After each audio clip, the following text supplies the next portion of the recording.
Hey, all right, let's get this show on the road. Let's get this party started right now. All right, what the hell's going on here? Mob talk, blah, blah, blah, blah, blah, blah. Mob talk. Freaking crazy shit. Was the Colombo family gonna kill me? That is the question. Though it is noble in the minds of man. All right, let's act mature here. Uh this is a very convoluted story. I got brain damage. I have a brain injury.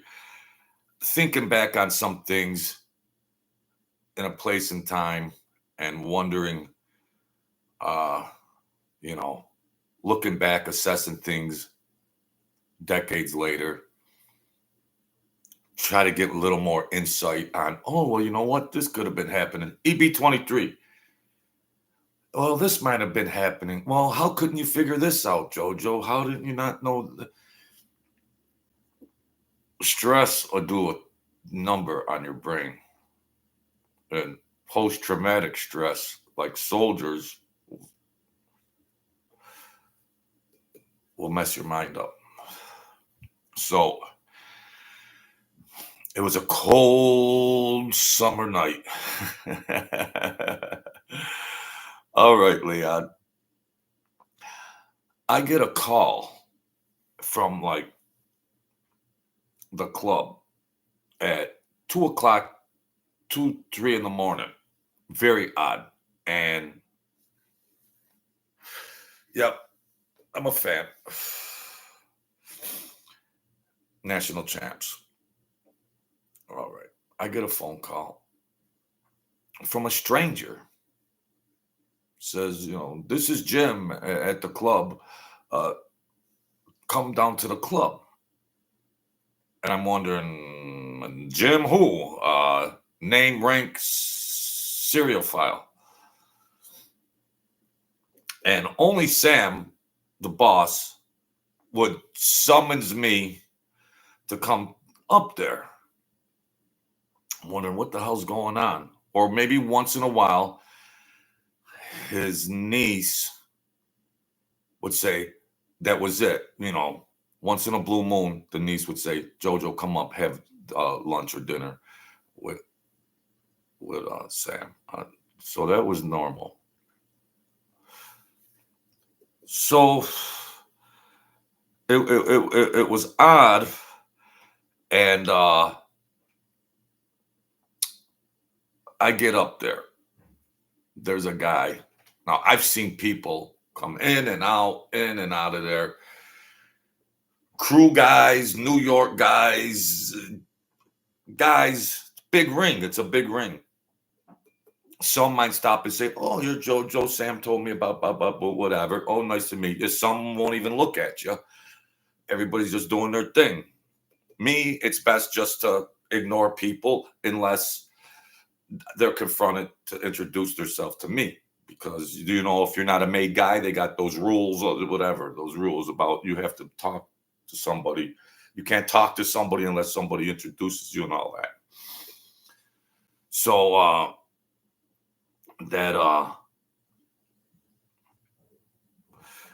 so I come to find out, I get up there. How this guy was drinking with a guy from the crew, and he was talking a lot of smack about me.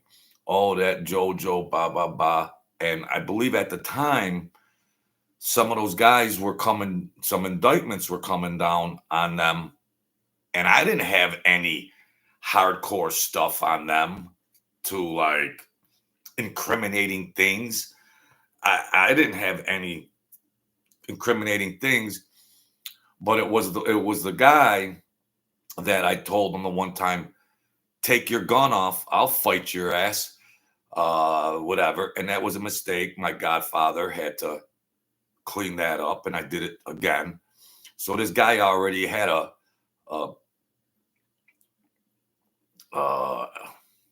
past, not not liking me. He already had a edge on for me.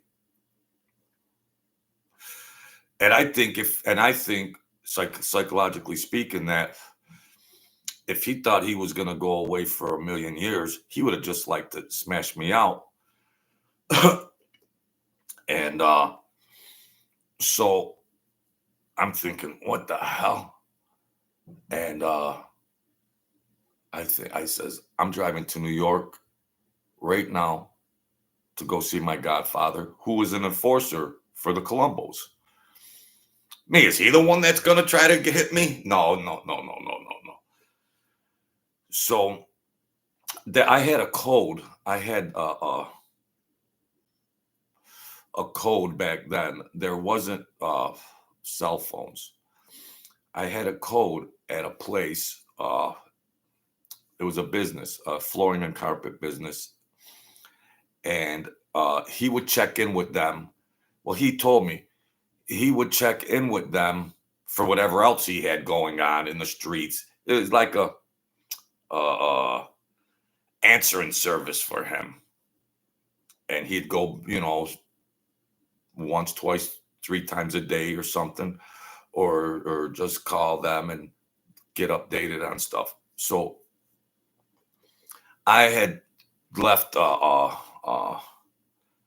different codes for messages to be relayed to my godfather. So I was kind of in fear for my life. So, but I had left a certain code saying, well,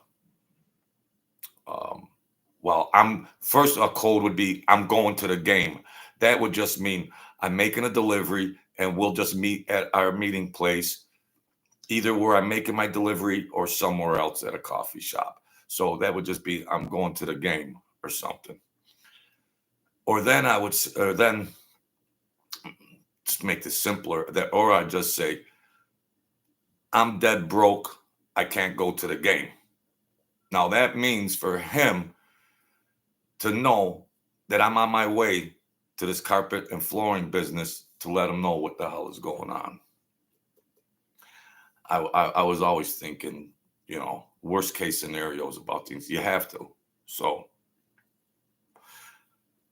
I get down there and he comes along, and I explained to him, and he says, well, don't worry about anything. I'm going to call Sam and get some things figured out. Now, in the meantime, keep all that stuff in mind, my good people. Leon Swan, Michael Condinas, keep that in mind. In the meantime, there was a federal agent coming to the office because of that rodent, Robert K. I told you about, that degenerate gambler that blew all that money on the Super Bowl. And I had found out that thereafter, when they had things taped. Now, me and her were close, but I wasn't like, she knew that I didn't have it. Like, she wasn't going to try to make me do incriminating things or say incriminating things. We were just friendly. And I had heard conversations of a couple guys that were saying, oh, that JoJo's all right. And then the other guy saying, no, I can't stand him, blah, blah, blah, boom, boom, boom, and all this stuff. And that was the same guy that I had told previously, take off your gun. I'll fight you. He might have whooped my ass anyways, but I was going to try. So that was the same guy that I had kind of had some bad blood with. But then again, they still do act nice with you sometimes thereafter. It's psychopathy. So there was a history of that behind the scenes. So I'm thinking, what the hell am I into? I just want to run around, make a couple extra dollars. This is when Sam, the boss, knew he was retiring and he was getting out, because I believe, in fact, that he had a rapport with the FBI. in some fashion. And he was retiring. He had a crew full of all bad actors, all degenerate gamblers, all uh, no class, no class, maybe one class. And everything was just going to run its course. And so I go down there, my godfather, I meet him, and he's like, "Oh my gosh, what the heck?" And he says, "Well, don't go up there. Don't do anything for Sam for a while until I notify you or something. Or if I don't, I'll see you when I see you." Like that. So I'm trying to, okay, let me just go try to sell steel in the office, whatever the hell's going on. I'm not going up there. I don't want to know nothing. My timeline is nearing the end of doing that stupid shit. So uh I see what I've come to understand after the fact is that maybe Sam already had a rapport with the FBI. God rest his soul. I mean, um, and maybe they would share information. I don't know. And he knew when he knew that I was going to dinner with that lady agent and everything. I says, but I'm not privy to information, intimate information and everything. We're just friends. She's not going to try to trick me into try to setting somebody up or anything like that. But I would think that why would people be talking in the club where you think that some of that stuff might be wired or bugged? So, Valejas, good afternoon. So it was, hey, Jimbo.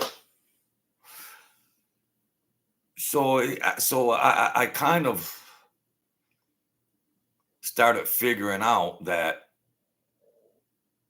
Sam's retiring. This crew, this motley crew of his, is going down. Indictments are probably going to be coming down. Everybody's going to be telling on each other, all this kind of stuff. In the meantime, a guy's getting drunk with another crew member, talking smack about me, and he wants to get me in some fashion. So I relay this all, of course, like I said, to my godfather, and I chill out. I chill out. I had talked to my cousin Victor in New York and explained some things because he knew some people on whatever level. And he said, just chill out. And he had some power. He had whatever. So he said, chill out. Don't go up there. Relax. Everything's fine. And so my office boss was saying, oh, go up there, blah, blah, blah. But he was no good. He was no good anyways. That watch the videos, my past videos, there's a lot of them. I can't explain all that stuff back to you. We'll be here a million years. And he's going, oh, go. I says, no, I'm chilling out. My godfather, Mickey, said, chill out. So you want to talk to Mickey, the enforcer for the Colombos? You want to talk to him and figure it out with him? Because I've had enough of being loyal to that guy who put me in the line of fire. That's another story in another video.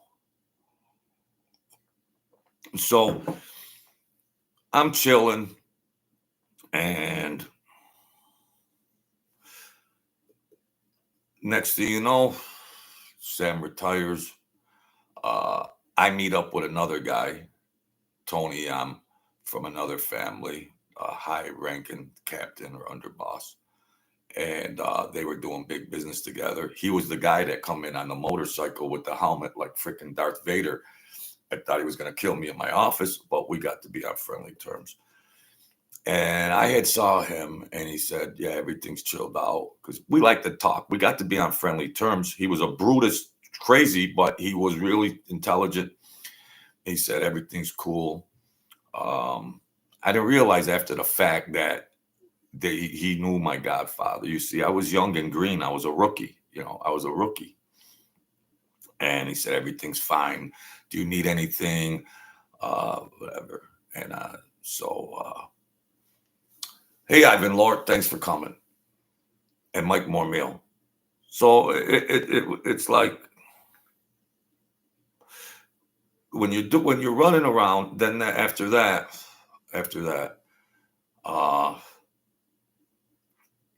I'd be at the racetrack, and people were approaching me. Oh, where's Ricky? Or where's Johnny? What? I was like, I don't know where they are. Beats me. I retired. I don't want to know none of that craziness. If you got anything to ask my godfather, Mickey C. He's my spokesperson, and they all know who he is.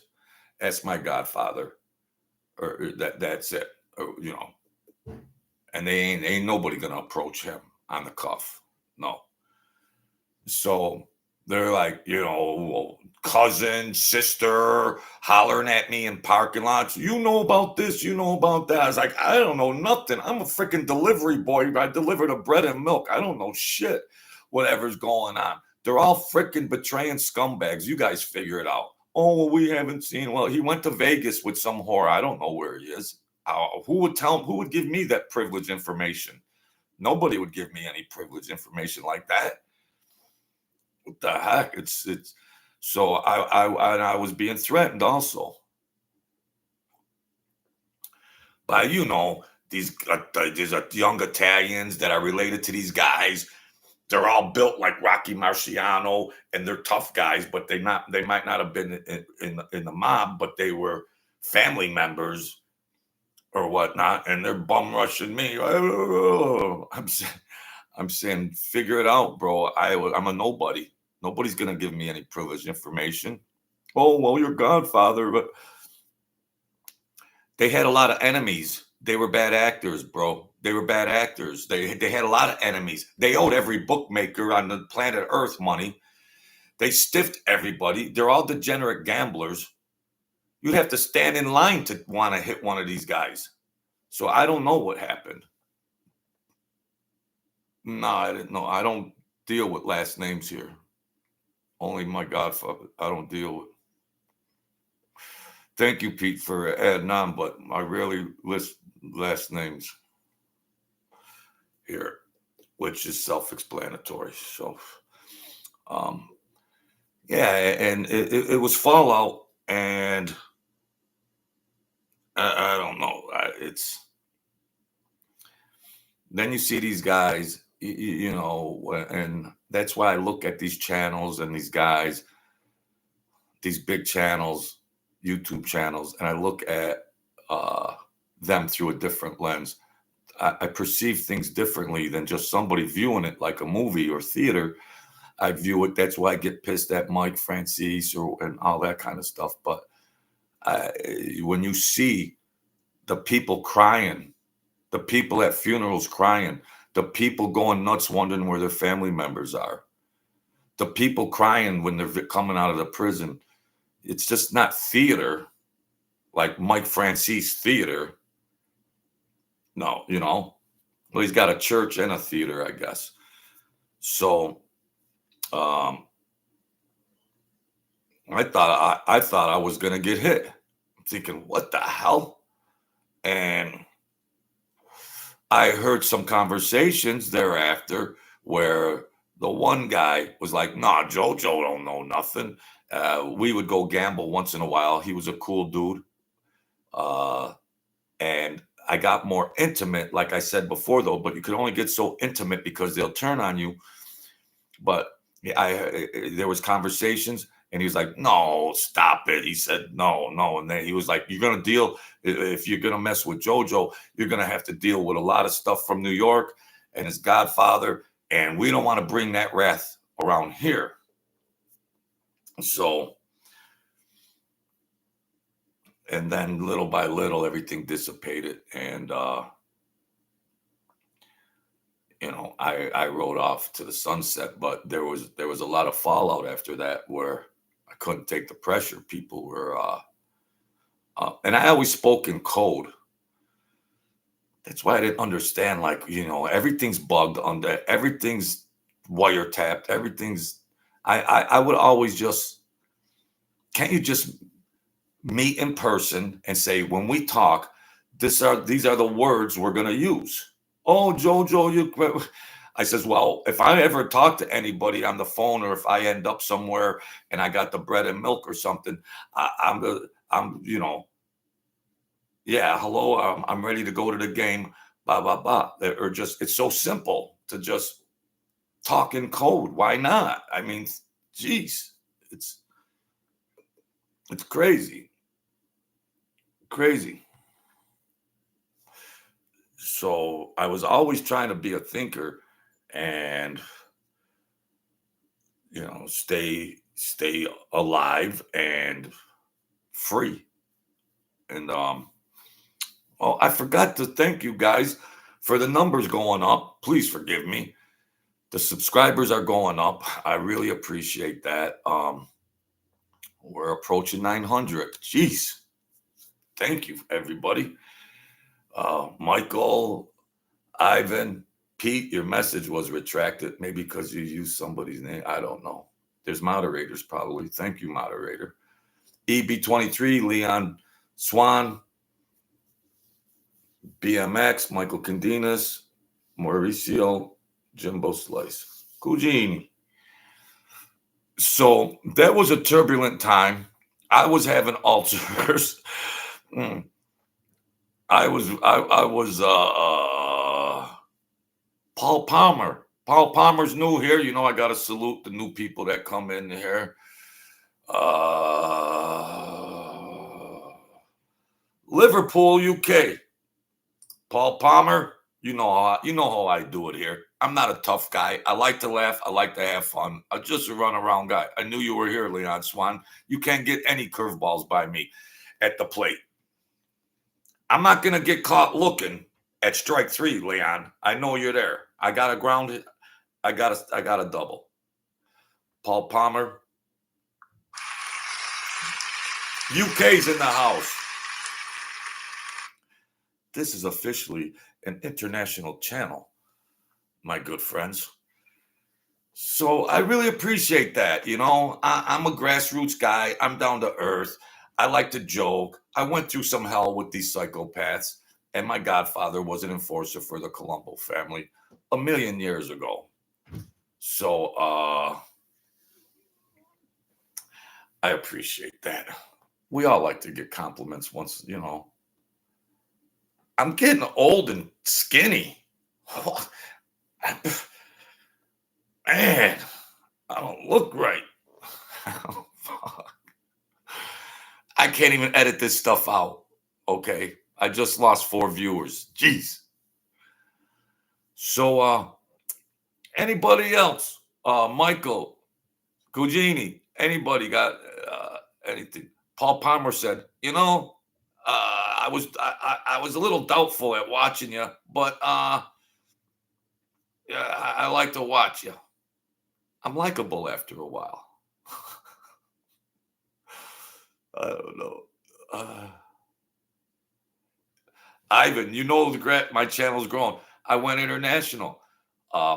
Australia, South Africa, England, Liverpool. Anything Liverpool is good with me because we all know what we associate with Liverpool. It's been a hard day's night, and I've been doing videos every day. Caffeine, nicotine, you know what I mean. I'm a crazy mofo, and I want you to know we're gonna get 1,000 subscribers. Now that you know a little more about me.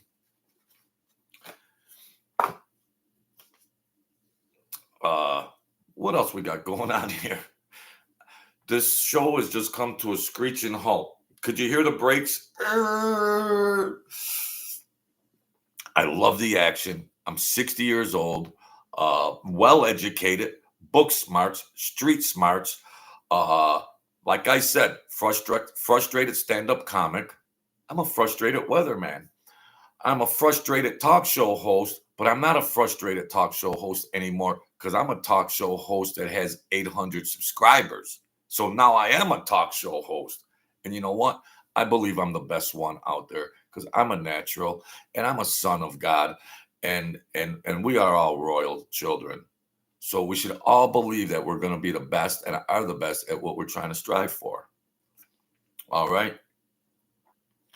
If you're trying to strive. Now, where are you going with this, Truth Serum? Where are you going with this?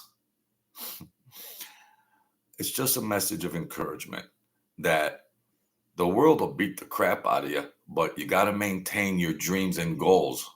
That's all. You know. Thank you, Ivan. Might make me cry. Yeah. You guys are gonna make me cry over here. What mob channel would say that? I'm a real guy. You know what? The crews and the guys, they used to like to laugh, Ivan and Paul and Leon and Mike. They used to like to laugh. Like you guys are in here, I'm joking around. I could do that with some of them to a certain extent. Yeah, it wasn't all. Ooh, I mean, sometimes it was like that, but it was natural. Like you guys are friends. It was like on that basis. So you know what I mean. So I'm what I was saying because I like to offer Scooby snacks, little nuggets of encouragement because you folks give it freely to me. I want to give it freely back. I know people have families, jobs, and everything else. You got dreams or aspirations that you want to fulfill. Think it, stay on that road. Like I always say, the world hasn't caught up to you yet, but you got to stay in it for that reality to come on the matrix. Now, we're not going to get into quantum physics and the matrix and probabilities and all of that right now because you'll be tuning out and your ears will end up red by the time I'm done with those speeches. But you get the gist of it. Stay focused. It took me 3 months to get 5 subscribers. it took me 3 months to get 5 subscribers. And I'm telling these mom stories, blah, blah, blah, and I'm looking at the subscriber ticker going, what the heck? 46 videos thus far, 5 subscribers. I must not be that good. The Truth Serum. I was a cup of JoJo back then. But you stink, the Truth Serum. I thought you put some good shows on there. You only got 5 subscribers. I don't know how long I'm going to do this channel for. Well, I believe I'm good. I thought I was a better communicator. I thought I could entertain. Well, you only got 5 subscribers. Well, I have to wait for the world to catch up to me. I didn't just quit. I didn't quit. I had to wait for the world to catch up. So you guys, that was a hard path for me. I've done 440 videos in 2 years. Maybe because I'm a little crazy and or confident, and I know that I'm the son of a bigger thing, a universe. As you just focus on your reality and bring it in. Pete, Brian Starr, all is good here. Pete, I lived by a cafe in Pelham Bay in the 80s and 90s. A lot of wise guys.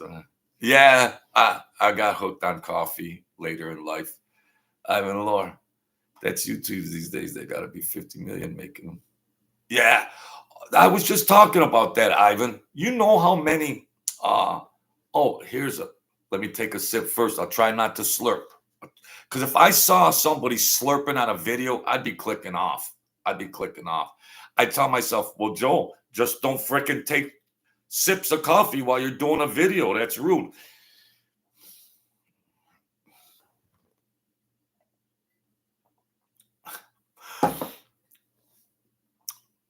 there's a million YouTube channels. Now I get analytics and stuff like that, analytics. And you guys know sometimes my stream freezes, the words don't match. Look at my lighting. But you can be the underdog. You can be the underdog. You see, you don't focus on that. You focus on your own confidence. Well, you're going to have to get a better studio. You're going to have to get graphics. You're going to have to get an introduction. Here's my introduction. Here's my introduction. There it is. The applause off of my phone. Let's give you guys another applause while I got it up here.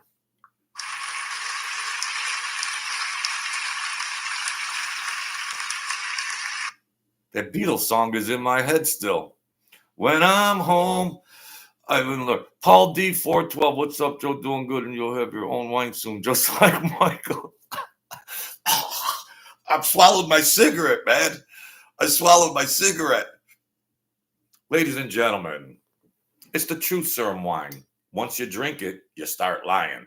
And then after that, you get to grab a couple cigars and sell a few cruises in your socks and underwear. Oh, well. Wyatt Earp, thank you. Thank you, folks. Thank you. Yeah, that's funny, man. You threw a nice curveball at me, Paul D 412. I was thinking about something, but geez, And I said a lot about Mike Francis. I try to be a Christian I try to be a Christian. You know the story. I was dead. I was brought back to life support coma for a year, and I owe it to the angels. So I shouldn't be bashing like a good Christian shouldn't be bashing.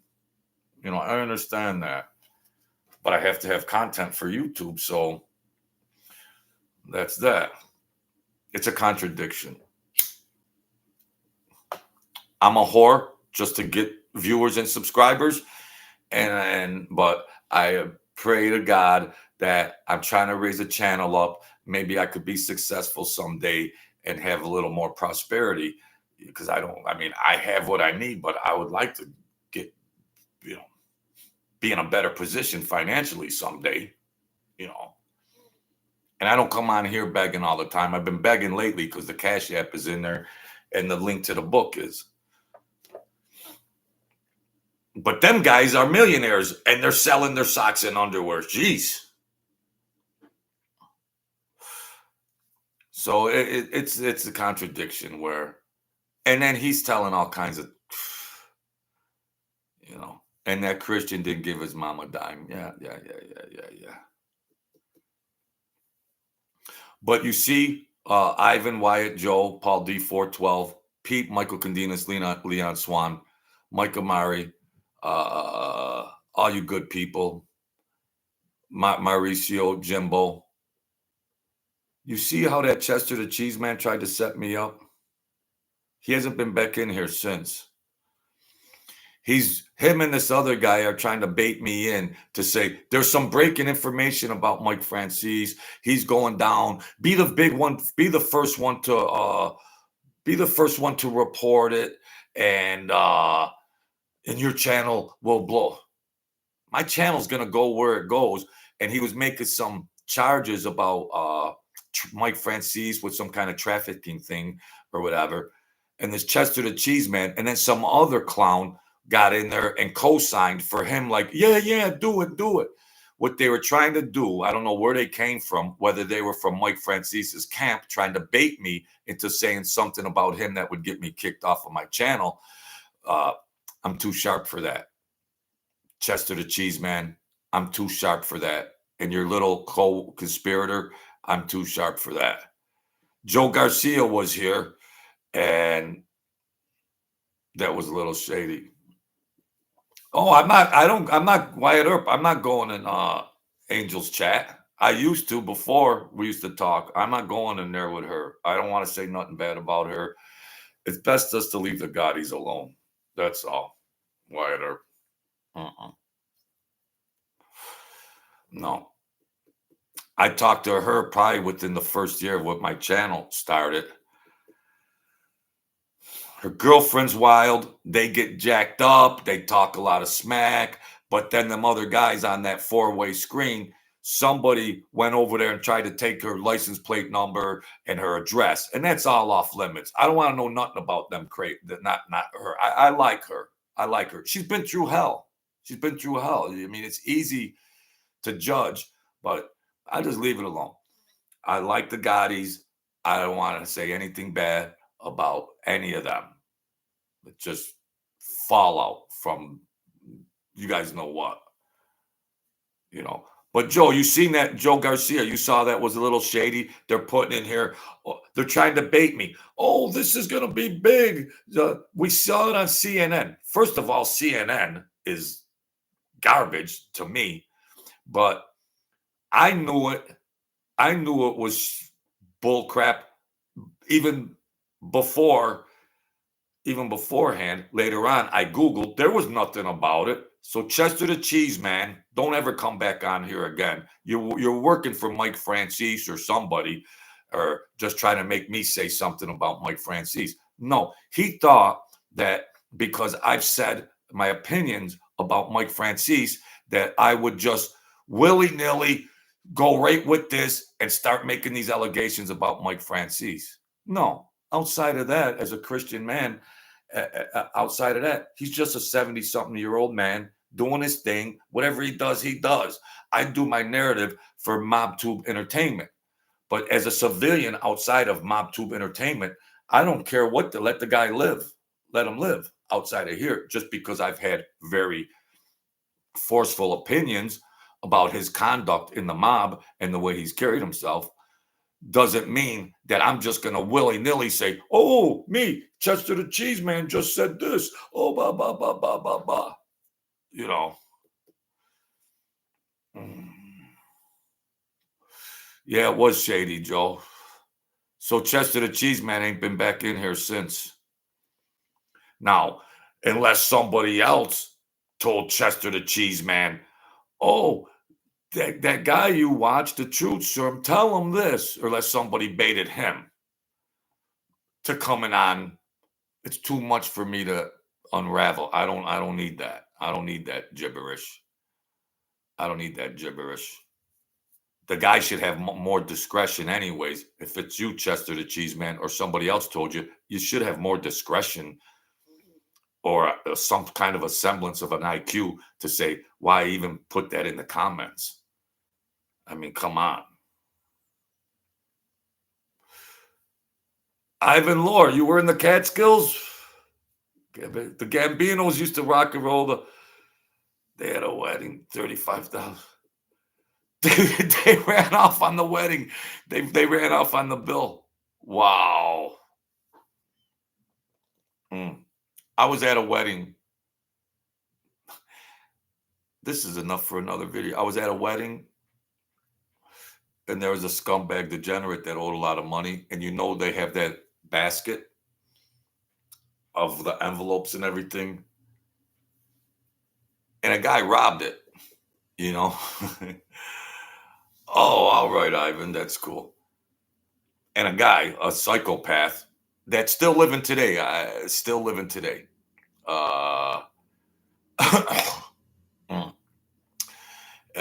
He took it, but he didn't make it too far. Big J Biz, he didn't make it too far. He thought that'd be a big score. Rob a mafia wedding, you know, where the basket is, but they had somebody watching. Somebody was watching him take it, and I don't know how far he made it. Me no know nothing. Joe, you made a very good point when you said in order to become a boss or a captain, you have to have multiple bodies under your belt or had to have done some pretty ruthless stuff.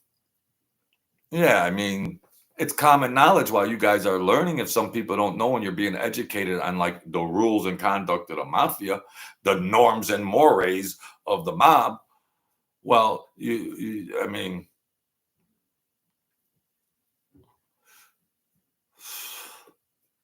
so in one breath, you'd have to have bodies, but how come he was never indicted for murder? If you were a boss, you had to be in on the know of said hits. Was there ever a charge of conspiracy to commit murder on him? Just connect the dots. If you guys do, if people are that concerned and they want to defend him about this or that, I'm just saying, do your research. It's very easy to connect the dots, or just step back for a second and say, wait a minute. Well, does this make sense, or does that make sense?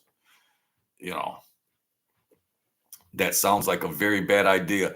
Don't rob the bride and groom's money in the envelopes. They're all doing the when at the wedding, when they all do that dance, the train, they're all doing the train, whatever, and was the wedding thing, when they're all going around and around in the train.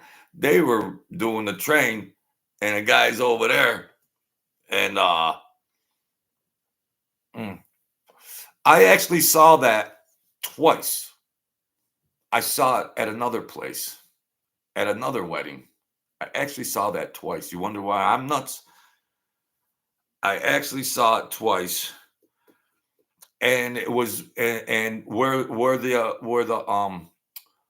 event was taking place, someone very close to me was working there, very very close, that actually saved my life. Was working there, and I seen this unfolding, and I told them, don't try it, because this person very close to me is going to have to answer a lot of questions. The police will be here. Nah, you ain't going to run that here, bro. And you got 2 minutes to get out of here, because there's a guy over there. If I go over there and say something in his ear, he's going to come out here and just strangle you. So you better go. That's all. I still see that. I still see these guys once in a while. Hmm. Mauricio, I have some family that has some connection with the outfit. I'm pretty familiar with the life. We do things a little different in Chicago, but the outfit is the same thing as Costa Nostra. Heck yeah, the outfit. That's why I say, Joe, geographical location doesn't mean stuff. I mean, doesn't mean crap.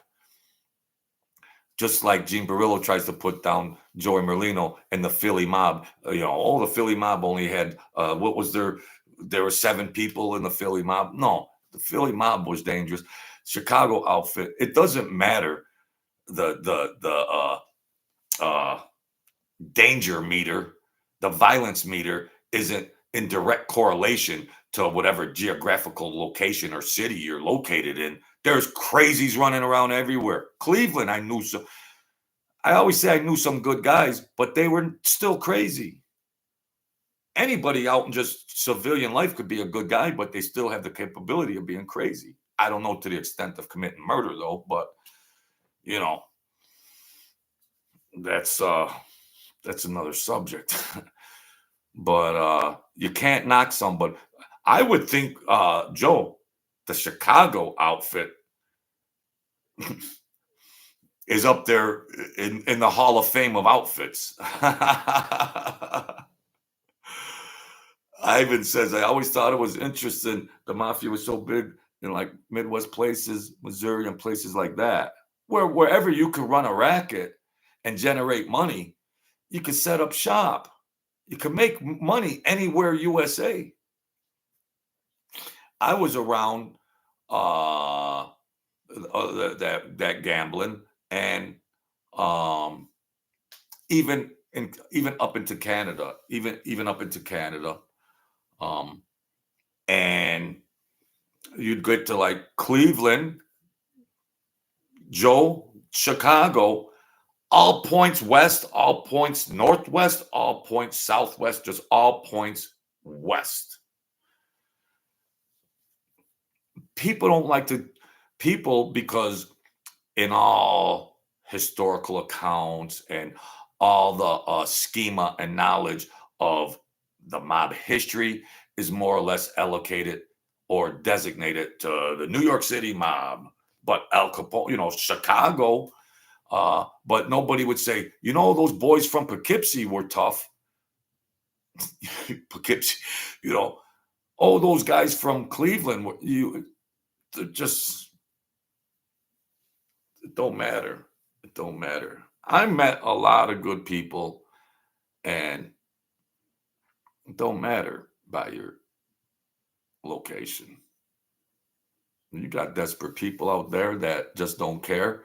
It don't matter if you're from nowhere, USA. And as far as the West goes, all points West, um, there wasn't a lot of agents allocated to a lot of them, and they delved off into a lot of different rackets uh, that they figured. Um, there wasn't a lot of law enforcement or agencies that um, were really focusing on a lot of things. They were mostly probably from their investigations just operating off of people that got busted and then ratted. And that was probably as far as a lot of their investigations and arrests. And what they comprised of was they would grab a low level guy and then he'd have to rat on a major player in some kind of racket or ring, you know.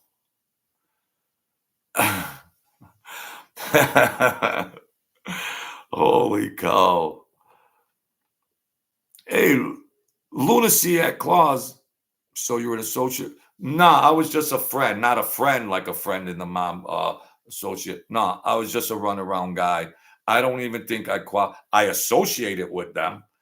Uh I associated with them like you could associate with your car mechanic, but I didn't you know, I just hung around, and I associated with them, but in the definition of the mob, no. John Bloodwater, thank you for being here. Lunacy Claus, thank you for being here. Canada has some real strong mob, never brought the RICO laws there. Yeah. Don't take Canada lightly. No. Canada, Canada and their ports and international guys that come over from Italy and Sicily or Russia or wherever, that they would go through Canada. Canada is not perceived as organized crime or stuff like that, or you know, but Canada, there's just not a lot of movies about Canada. You just don't hear a lot about it. But in the actual history, Canada was big, real big. And Canada doesn't have RICO. Wow. You learn something new here all the time. Jeez. So at least if you got busted, you can afford a lawyer there. Holy cow. Wow. John Bloodwater comes in and says, not so fast, folks. They don't have RICO yet. Because that's probably coming down the road. Thank you. Thank you for adding that. Thank you. This is your guys' show, just like it's my show. I saw a documentary about how the biker gang guys and mafia guys came together, make a lot of money in Canada. Yes, good point, Ivan. I knew some biker guys. I knew one personally that growing up, a guy down across, but then he rose up uh, uh, um, um, in the ranks, and he was a rough customer. And they were like mushrooms. They were doing with mush. They were selling mushrooms. But I don't know. I didn't realize the how, you just hear things here or there, but I didn't know how lucrative the mushrooms were. And it's time for sure what things are going to see it happening. Well, that's just a sign of the times. I mean, there's not really a lot of, what's the organized crime going on now? What are they going to use RICO for now? I mean, in Canada, they should, if they haven't had RICO by now, these guys, if you're doing any rackets, they should have enough money salted away and safe by now. Freaking Aunt Tilly should have a little piece. Your third cousin's sister should have it buried somewhere, you know.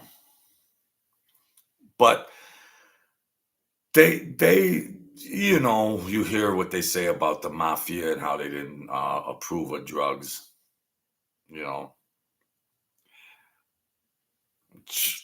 Them captains were getting envelopes. Let's see. Where'd this 26,000 come from, Tony? Well, it was from the sales of cocaine between Avenue D and 121st Street. No, I don't want it. No, get that drug money away from me. Oh, I'll take that kindly. Yeah. Whatever Mike Francis told you, whatever that bullshit. They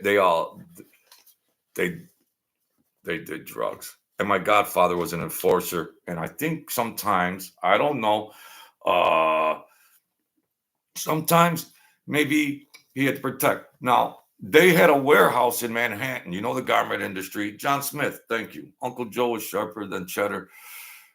Than the cheddar I had the other night. Thank you, John Smith. Manhattan, you folks might know, was a big garment industry. Racks and racks of clothes, designer clothes, models, blah, blah, blah, and all that kind of stuff.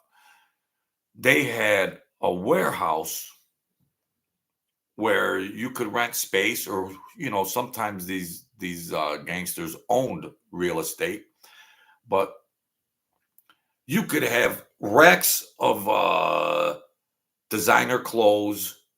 The models, they walk down the runway and all that. Boom, boom, boom. You could have racks of designer clothes on this side of the warehouse, and then you could have boxes and boxes full of marijuana on this side.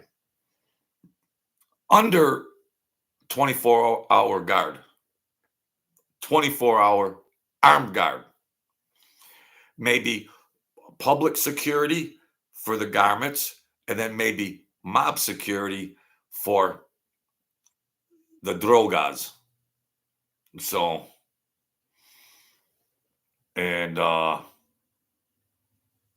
was marijuana, but what about cocaine? Cocaina. Oh, well, some old mob boss or some old mob captain said they didn't approve of it. You weren't stopping these guys running around New York City to run those rackets. I told you the story when that Colombian was up at the club. And they have them tattoos, whatever. They have them tattoos for whatever their rank is or whatever their cartel is and everything like that. And what a night that was.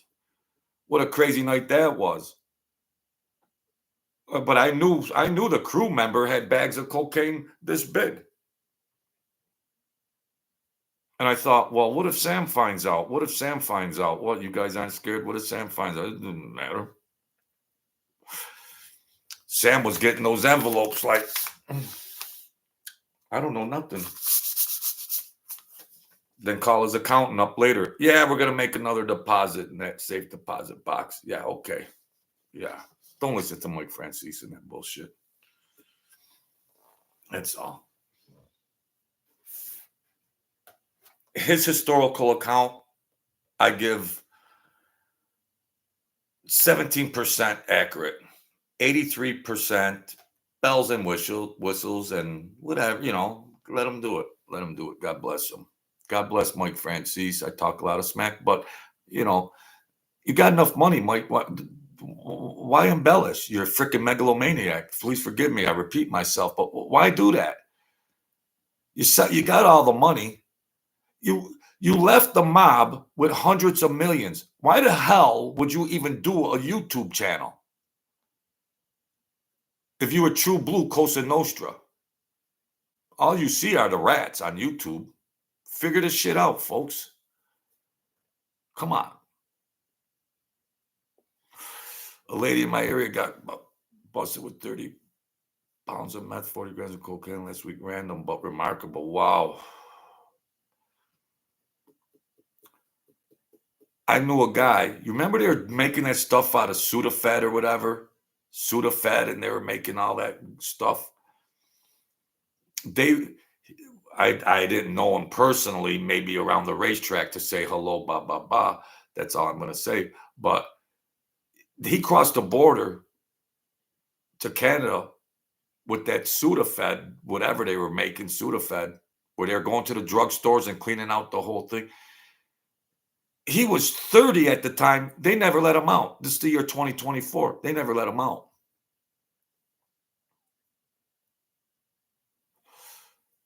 That's crazy. I would think the U.S. Embassy or somebody would say, hey, didn't I do enough time, whatever, for that speed they were making, Sudafed or some bull crap. Yeah, the mob dealt more drugs. Oh, they make the meth from the Sudafed, yeah. The mafia dealt more drugs than the CVS pharmacy, times 10. They showed in Goodfellas, Paulie, you know, they were trying to hide the fact that, well, maybe there was old school bosses and things like that, and some did frown on it because you'd have to remember that it was still, even though the drug dealing existed, if you could still get wet, you could still get hit. You could still get hit. Even if a captain's taking money and he could just say, all right, enough of this. Johnny and Jimmy over here, I got to get rid of them because I've been benefiting from their drug activity and I don't want my boss to find out. So let's just blast these guys out. So,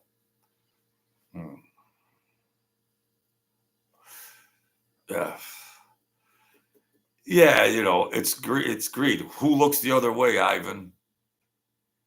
But you got to consider also, Ivan, and my good people here, these guys were making enough money on everything else. But does greed come into play? Greed come into play because these other guys already had millions sitting all over the place.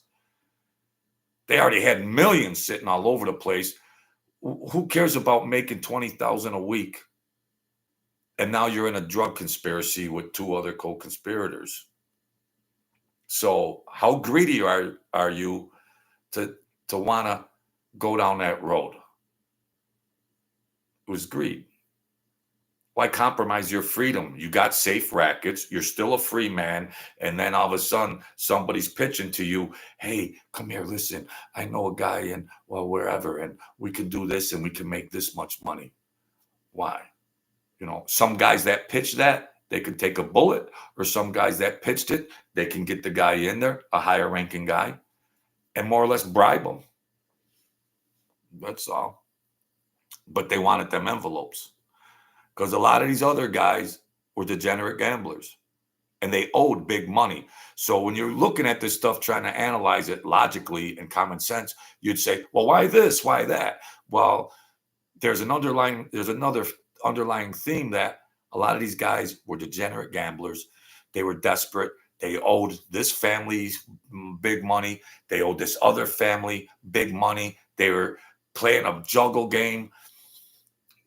They're sooner or later, they're not going to make it. And then I think it just came to a point where some of them didn't care. I had a guy tell me, Joe, I'm a dead man. I said, no, you're not. You can get straightened out, whatever, blah, blah, blah. You know, just go borrow from the other family, pay that family. And I think the other family's less violent. So just deal with the less violent. You'd rather owe that family than this family. And, you know, so that's why when you look at these as just a regular person going, well, I did with that, that doesn't make sense. Well, these guys gambled. They never won. They never won. Can you imagine running? You're running a bookmaking operation where you're making tons of money, and then you're on the flip side of it, you're participating. You're a degenerate gambler, and you're participating in the same game that your crime family is making millions on. So you didn't know better, but we love the action. We love the action. It don't matter. A gambler wants action. A gambler wants action. And there were guys that were in deep that, you know, and they would say, now I'm a nobody. And they would say, oh, if something happens, like my godfather was an enforcer, and they would say, well, maybe you could, Mickey, did you get a contract, Mickey? Well, there's a guy over here I see around the club, and he wants to get a free pass. But desperate guys that know, some guys just committed suicide. Yeah. Some guys got so scared that some guys committed suicide. Hmm. Yep. You're making money by the same racket, and you're making money on that racket, and then what you pick a game. All right, Dallas or Pittsburgh. You could flip a coin and handicap any sports. It's one team or another. You could flip a coin to pick whatever team you're going to pick, just say like Dallas heads, Pittsburgh tails. You could flip a coin and have a better betting average of picking sports. These guys, they always lost. They're hollering at the TV. Then Monday, Tuesday, Wednesday, they're hollering, oh, that bum fumbled on the 1 yard line. That no good. They're all bad beats. You know how they have bad beats on ESPN? It's all Sunday, Monday, Tuesday at the club. It's bad beat day. Oh, they're all crying about their losses. They said that, oh, that no good. Jojo, did you see? Yeah, I saw it. He was running in. You were going to cover. You're going to make big score. And then he fumbled. And then you blew the game. Listen, Tim, let me know what you're betting next week, because I'm going to bet the opposite.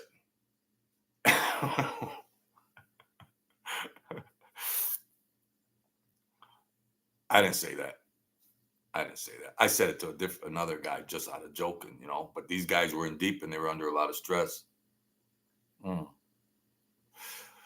What about Ivan? What about the Jack in the Box billionaires? The heirs to the Jack in the Box billionaire blew the fortune on slot machines.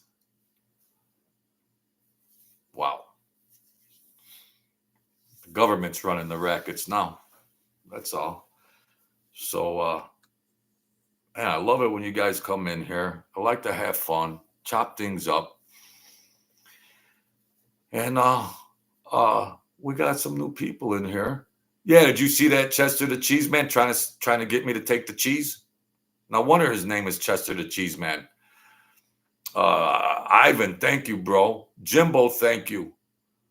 Mauricio, John Bloodwater, thank you for coming on in. Help an old man out. John Smith. John Bloodwater again. Ivan.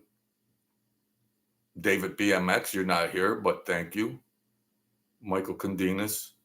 Leon Swan, Big J Biz, Joe Garcia. That's cool. Wyatt Earp. Paul D412.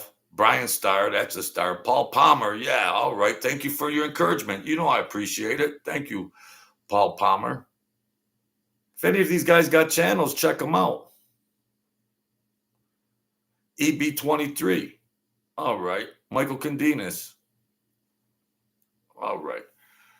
So we'll leave it at that. That's that crazy story about when I was running around and them guys were plotting. I had to go to the club, but then however it dissipated out. That's that. And at the end of the day, who's a rat? Whatever. You just At least I know outside of the mob genre, I could be entertaining. I have other chops because I'm trying to be a talk show host. So I'm a natural with nothing, and I'm confident. You guys give me confidence, so I'm confident. Them guys ran out of stories. They're just regurgitating and recycling their stories, which is understandable, but I'm better. I'm better. So I appreciate you folks coming in here and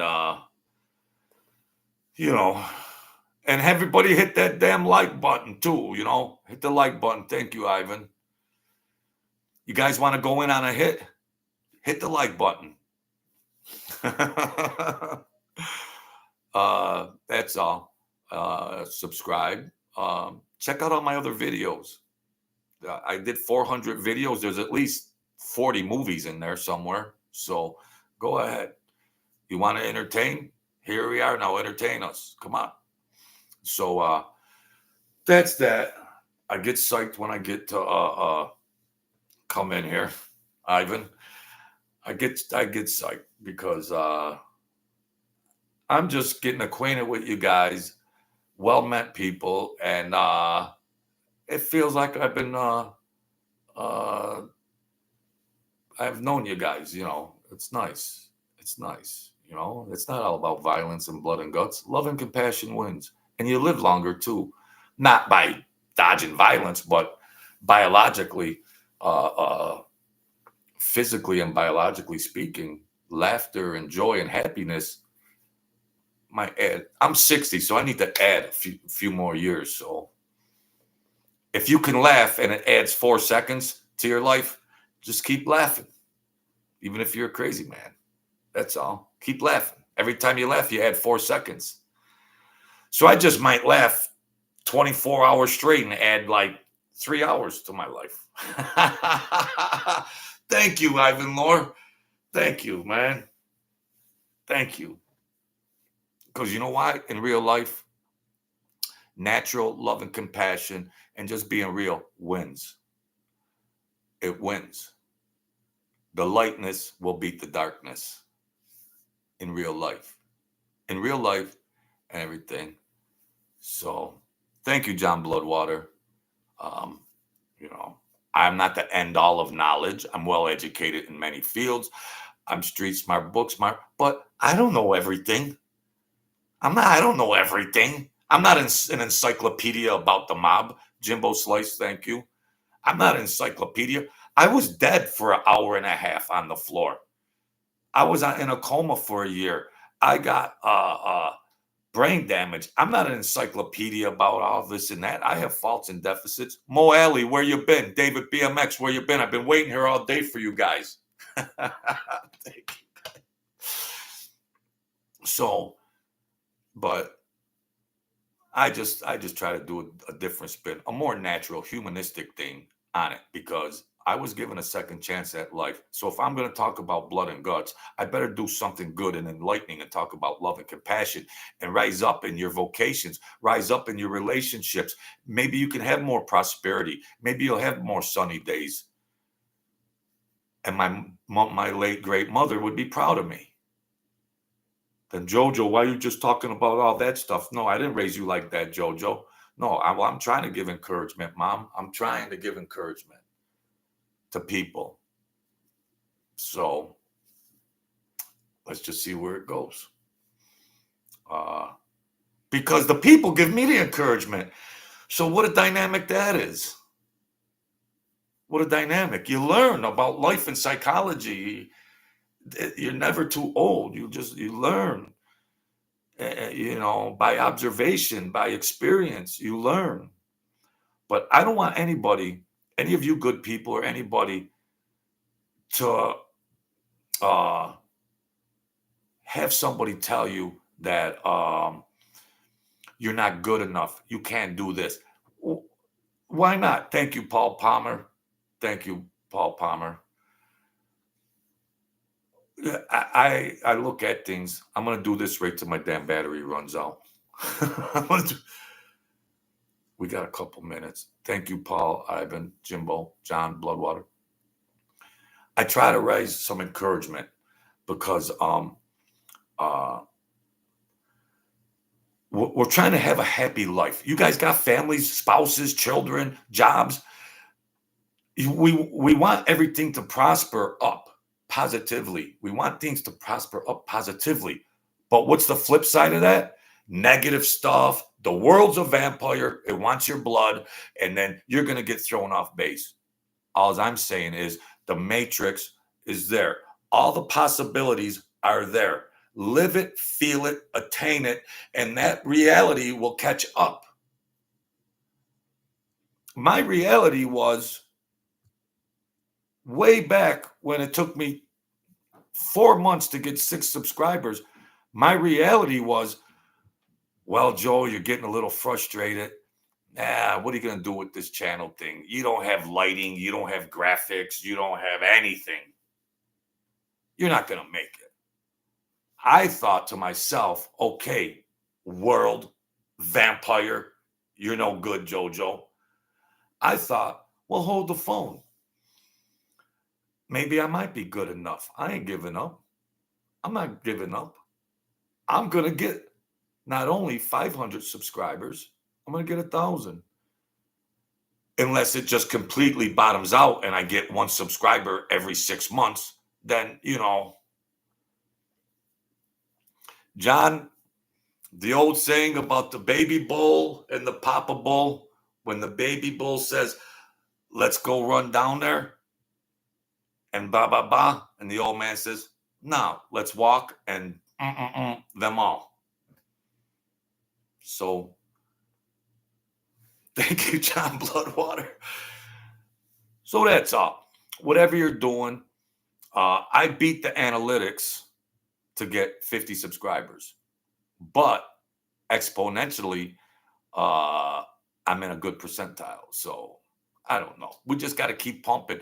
Numbers are numbers. Analytics are analytics. At the end of the day, I got to try to put it out for you. That's all. That's all. I got to do it. And it's positive. And you know what? Even when I wasn't getting numbers, I like talking to David BMX. I like talking to Mario Mendez. I like talking to Leon Swan. Just for that value. Well, Joe, you know what? Maybe you're not going to get the numbers on YouTube, but I like BMX saying, Joe, you're doing great. Just keep going. I thought, wow, how nice. And I sit in my place by myself. I was like, well, I got some friends here telling me some encouragement.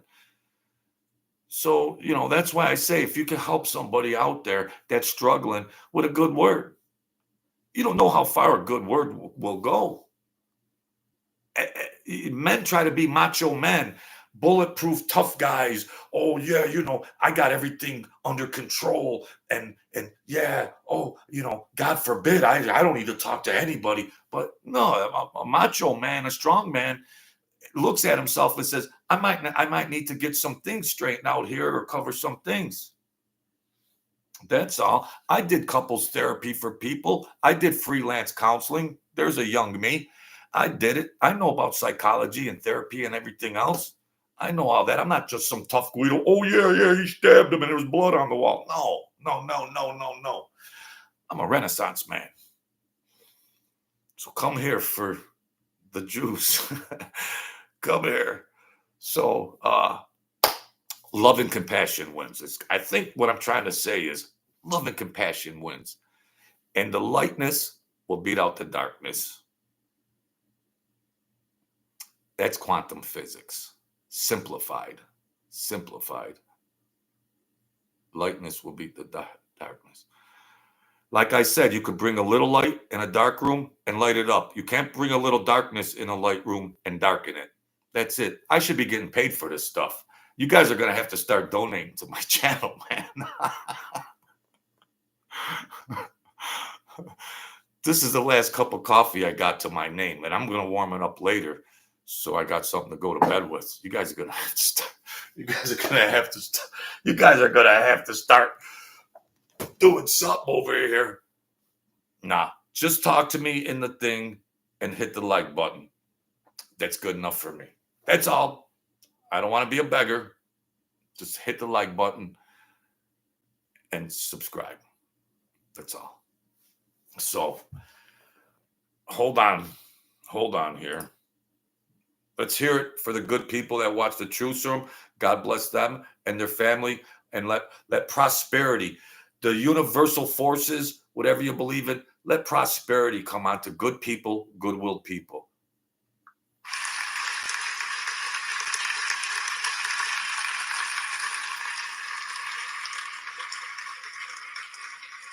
I got connections. Keep fighting, folks. You'll get there. Thank you. God bless you. And that's Vegas Pete. The show's over. My battery's out. Oh, Ramondi. You guys know about Anthony Ramondi. He was with everybody. He said he was with the Colombos. He was at everybody. He's even with Lucky Luciano. He was with everybody, you know. But I say he was a dangerous guy, though. The guy's a psychopath. Dangerous. Thank you, folks. Stay strong. Beautiful summer day here. Be happy for what you got. Don't be pissed off for what you don't have. While you're sitting there being pissed off, you should be thinking up a strategy to progress. So don't sit idle and be pissed about what you don't have. Start thinking. Be confident and build up a strategy. You guys are a lot younger than me. You got a lot of time. Get rocking now. You don't want to be broke like me at 60, all right? So get it together now. I don't have much. I'm happy I'm alive. I'm happy for what I got. But geez, I should be a lot. Well, I don't have. So get it together now, folks. And then at the end, if you end up being millionaires by me helping you out, throw me a bone. Throw a bologna sandwich down my throat. All right. All right, folks. That's it. I appreciate your support with the like button and all that. Tune in again. And I'm just going to keep pumping them out. I appreciate it. And stay strong and keep your mind set properly and keep focused on things that you're trying to attain and realize. Thank you.